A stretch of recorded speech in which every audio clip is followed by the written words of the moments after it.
Hello everyone, welcome back to our channel. I am Deepesh Sutar. Last lecture में अपन ने discuss किया था एकल व्यवसायी, एकल व्यापारी का अर्थ क्या है, उसकी विशेषताएं, लक्षण क्या है।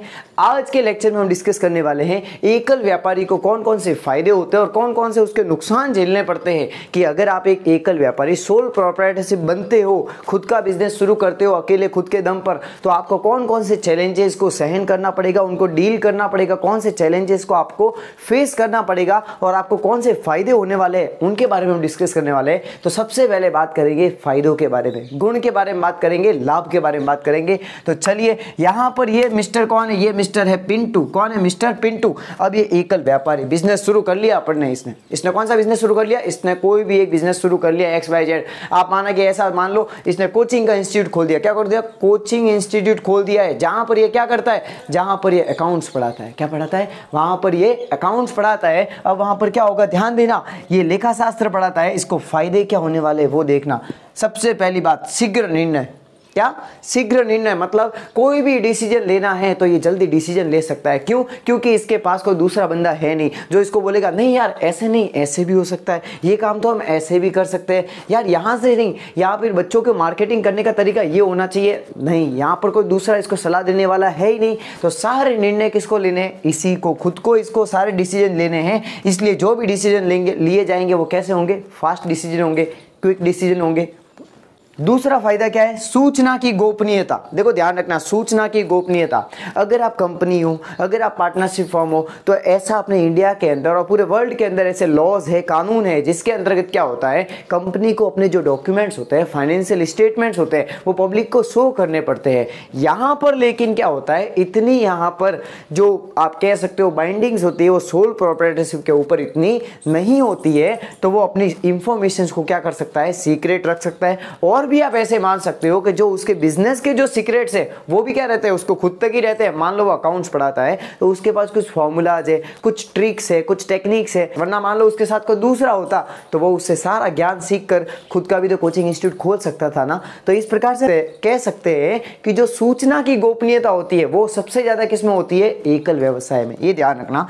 थर्ड पॉइंट पे आते हैं प्रत्यक्ष प्रोत्साहन। प्रत्यक्ष प्रोत्साहन का मतलब क्या हुआ? डियर, प्रोत्साहन का मतलब होता है जब आपको कोई चीज मिलती है तो आप आगे बढ़ते हो। क्या यार मुझे प्रोत्साहन मिला। मान लो आपने कोई अच्छी पेंटिंग बनाई, ठीक है, और सर ने आपको बोला अरे शाबाश बेटा यार आपने क्या शानदार पेंटिंग बनाई है, तो आप प्रोत्साहित हो गए, आप खुश हो गए कि यार सर ने मेरी तारीफ की। वैसे वैसे यहाँ पर, अब यहाँ पर क्या हो रहा है? बिजनेस कर रहा है, बिजनेस आगे बढ़ेगा, प्रॉफिट मिलेगा। वो प्रॉफिट ही उसका क्या है? प्रोत्साहन है। उसको और आगे बढ़ने की क्या आएगी? उसमें भावना आएगी। सो दिस इज कॉल्ड प्रत्यक्ष प्रोत्साहन। इसको क्या बोलते हैं? Direct appreciation. Next is what? उपलब्धि का एहसास। अब हर कोई अपने आप को तोप तो मानता ही है। यहां पर क्या हो रहा है? उपलब्धि का एहसास का मतलब क्या हुआ? कि सब उसने अपने खुद के दम पर किया। उसने पैसे भी खुद लगाए, रिस्क भी अपने ऊपर ली, बिजनेस का मैनेजमेंट भी सारा उसने खुद किया। तो यहाँ पर उसको क्या आएगा? उपलब्धि का एहसास आएगा कि यार मैंने भी जिंदगी में कुछ तो उखाड़ा। समझ आ रही है मेरी बात? उसको क्या फील हो रहा है कि मैंने अपने बल पर, मैंने अपने दम पर ये बिजनेस शुरू किया और इतना इसको टॉप पे मैं लेके आया। तो उसको कौन सा एहसास होता है? उपलब्धि का एहसास होता है। नेक्स्ट पे आते हैं स्थापित करने एवं बंद करने में सुगमता। देखो ध्यान रखना, स्थापित करने एवं बंद करने में सुगमता। क्यों भाई? शुरू करने वाले भी खुद ही थे तो बंद करने वाले भी खुद है। क्यों? अब माना कि ऐसा हो जाए, मर जाए वो, उसकी डेथ हो गई, बिजनेस बंद हो गया, दिवालिया हो गया, बिजनेस बंद हो गया।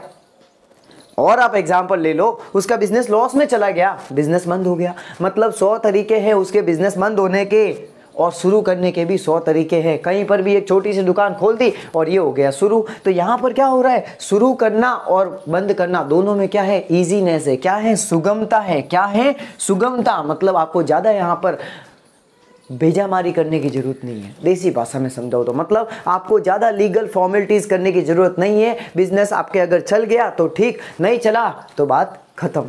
तो ये तो हमने कौन से देखे? फायदे देखे कि भाई एकल व्यापारी होने के क्या क्या फायदे हैं। अब हम बात करते हैं नुकसान की, किसकी? दोष की, सीमाओं की बात करते हैं। तो उसमें सबसे पहला देखो, यहाँ पर मुंह उतर गया है, ध्यान दोगे तो सीमाओं की बात हो रही है इसलिए मुंह उतर गया है।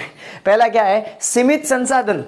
अब सीधी सी बात है, अकेले इंसान के पास ताकत होगी तो होगी, कितनी होगी भाई? मेरे हाथ में 10 मार्कर 20 मार्कर पकड़ सकता हूँ ना, मैं इतने इकट्ठे कर लिए, इससे ज़्यादा तो इकट्ठे नहीं कर सकता ना, क्योंकि एक लिमिट है ना मेरे हाथ में। तो अब बताओ, और मेरे ऊपर वो वेट का एग्जाम्पल ले लो आप, मेरे ऊपर 100 किलो वजन क्या आएगा क्या, 200 किलो वजन आएगा क्या, लेकिन अगर मुझे उसे उठाना है और मेरे साथ कोई दूसरा बंदा हो तो वो उसे उठा सकता है। सीमित संसाधन, एक इंसान के पास जो संसाधन होते हैं वो क्या होते हैं, कम होते हैं। अब मेरे पास तो 2 ही आते हैं, दूसरा बंदा होगा उसके पास भी 2 ही आते हैं, लेकिन दोनों के मिलाकर तो 4 हाथ हो गए ना मेरे भाई। तो यहाँ पर यही समझना है कि जब अकेला इंसान व्यापार शुरू करता है तो उसके पास पूंजी कम होती है, ये जो मैनेजमेंट करने की जो स्किल्स होती है, प्रबंधन क्षमता होती है, वो भी क्या होती है, कम होती है। लोगों से कांटेक्ट जितना एक व्यक्ति का होता है, दूसरे का भी उससे ज़्यादा होगा, तीसरे का और ज़्यादा होगा, तो इसी को तो बोलते हैं मल्टी लेवल मार्केटिंग। जब लोग मिलते हैं, आपस में मिलकर कार्य करते हैं, बहुत सारे लोग मिलकर कार्य करते हैं, तो क्या होता है, एक फायदा मिलता है। कौन सा फायदा, रिसोर्स का फायदा। वो सारे मिलकर पूंजी लगाएंगे, लॉस को भी सारे लोग वहन करेंगे, प्रॉफिट भी क्या होगा, बटेगा, सीधी सी बात है। तो अब बताओ, और मेहनत भी कौन करेंगे, सब करेंगे। यहां पर क्या हो रहा है, संसाधन कैसे होते हैं, सीमित होते हैं, क्योंकि उसके पास लिमिटेड अमाउंट ऑफ कैपिटल है, उसके पास ज्यादा कुछ डालने के लिए बिजनेसमैन नहीं है। नेक्स्ट पॉइंट पे आते हैं, व्यावसायिक इकाई का जीवन काल। जीवन काल का मतलब क्या हुआ, लाइफ स्पैन। अब बताओ, जब तक वो बिजनेसमैन है तब तक वो बिजनेस है। अब बताओ, कंपनी है, ठीक है, कंपनी का एग्जांपल लो, धीरू भाई अंबानी कब के गए, कंपनी चल रही है कि नहीं चल रही है, चल रही है, क्योंकि वो कंपनी है। कंपनी और कंपनी का जो शुरू करने वाले दोनों को क्या माना गया है, गवर्नमेंट ने, कानून, कंपनी अधिनियम ने क्या कहा है, कंपनी और कंपनी के जो सदस्य है वो दोनों क्या है, अलग है। Company is an artificial person, citizen नहीं है कोई, लेकिन एक आर्टिफिशियल पर्सन है, कृत्रिम व्यक्ति है। भले चाहे सदस्य मर जाए लेकिन कंपनी जिंदा रहती है। लेकिन यहाँ पर क्या होगा, अगर वो बिजनेसमैन मर गया तो वो दुकान भी बंद हो गई। मान लो वो ब्यूटी पार्लर जिस लड़की ने खोला था, अब वही चला रही थी पूरा बिजनेस, और वही मर गई, ब्यूटी पार्लर के भी क्या लग गए, शटर लग गए। अगर वो जो नाई था जिसने वो दुकान खोली थी, बाल काटने का काम कर रहा था, वो मर गया, दुकान भी क्या हो गई, बंद हो गई। मतलब क्या हुआ यहाँ पर, जो बिजनेसमैन है अगर वो गया तो उसके साथ साथ उसका बिजनेस भी गया। आप और ले लो एग्जाम्पल, वो दिवालिया हो गया, बिजनेस बंद हो गया। उसके ऊपर कोई केस हो गया, उसका बिजनेस बंद हो गया। वो पागल हो गया, उसका बिजनेस बंद हो गया। बिजनेस लॉस में चला गया, उसका बिजनेस बंद हो गया। सारे एग्जाम्पल है किसके बारे में, कि भाई व्यवसाय का जीवन काल कैसा होता है। इसमें जीवन काल बहुत ही शॉर्ट होता है, इस व्यवसाय का जीवन काल बहुत ही लघु, देसी भाषा में और क्या बोल सकते हो, बहुत ही छोटा। मतलब कि जब तक वो व्यवसायी है तब तक वो व्यवसाय है। नेक्स्ट पे आते हैं असीमित दायित्व। अब ये बात तो होनी ही थी, सब जब खुद के ऊपर तीर ले रहे हो, पैसे भी खुद लगा रहा है, मैनेजमेंट भी खुद कर रहा है, पूरा बिजनेस का मतलब सारी जो भी जितनी भी मैनेजमेंट करना है, प्रबंधन करना है, पूंजी लगाना है, जोखिम वहन करना है, सारे काम वो कर रहा है। तो यहाँ पर क्या आ रहा है, असीमित दायित्व, उसके ऊपर अनलिमिटेड लायबिलिटी है। अगर मान लो मैं कहूँ वो बिजनेस लॉस में चला जाए, ठीक है, तो बताओ सारा भरना किसको है, सब कुछ जितना भी लॉस है वो सब उसे ही भरना है। और कहाँ से भरना है, अगर जेब में नहीं है तो अपना घर बेच के भी उसको भरना पड़ेगा। लेकिन कंपनी में क्या होता है, जो शेयर होल्डर होते हैं, आपके ये आगे आएगा टॉपिक, 12th में भी आप पढ़ोगे, जो शेयर होल्डर होते हैं, माना है कि 10 रुपए का शेयर है, उन्होंने 8 रुपए उस शेयर के ऊपर पेड कर दिए अगर, और 2 रुपए पेंडिंग है, तो अब वो जो 2 रुपए है वही उन्हें भरने हैं। अगर कंपनी लॉस में भी चली जाए तो 2 रुपए से ज्यादा उनसे कभी मांगे नहीं जाएंगे, सीधी सी बात है। लेकिन यहां पर क्या होगा, अगर वो बिजनेस बंद हो गया, अगर वो बिजनेस लॉस में चला गया, तो व्यापारी को खुद के घर के बर्तन भी बेचने पड़ेंगे और वहां पर वो पैसे चुकाने ही पड़ेंगे। अदरवाइज उसको क्या घोषित कर लेंगे, दिवालिया घोषित कर लेंगे। तो हम कह सकते हैं कि यहाँ पर जो एकल व्यवसायी है उसका दायित्व कैसा होता है, असीमित दायित्व होता है। नेक्स्ट पे आते हैं सीमित प्रबंधन योग्यता, ये मैनेजमेंट। अब बताओ, एक ही व्यक्ति क्या सारे काम कर लेगा, भाई सीधी सी बात है, एक ही बंदा सब चीजों में तो एक्सपर्ट नहीं हो सकता है ना, लिमिटेड चीजों में हो सकता है। मैं खुद आपको इंग्लिश पढ़ाता हूँ, ठीक है, बिजनेस स्टडीज पढ़ाता हूँ, इकोनॉमिक्स पढ़ाता हूँ, अकाउंट्स पढ़ाता हूँ, लेकिन क्या मैं आपको मैथमेटिक्स पढ़ा सकता हूँ क्या, नहीं ना। क्या मैं आपको केमिस्ट्री पढ़ा सकता हूँ, फिजिक्स पढ़ा सकता हूँ, नहीं ना। सीधी सी बात है, लिमिटेड होती है।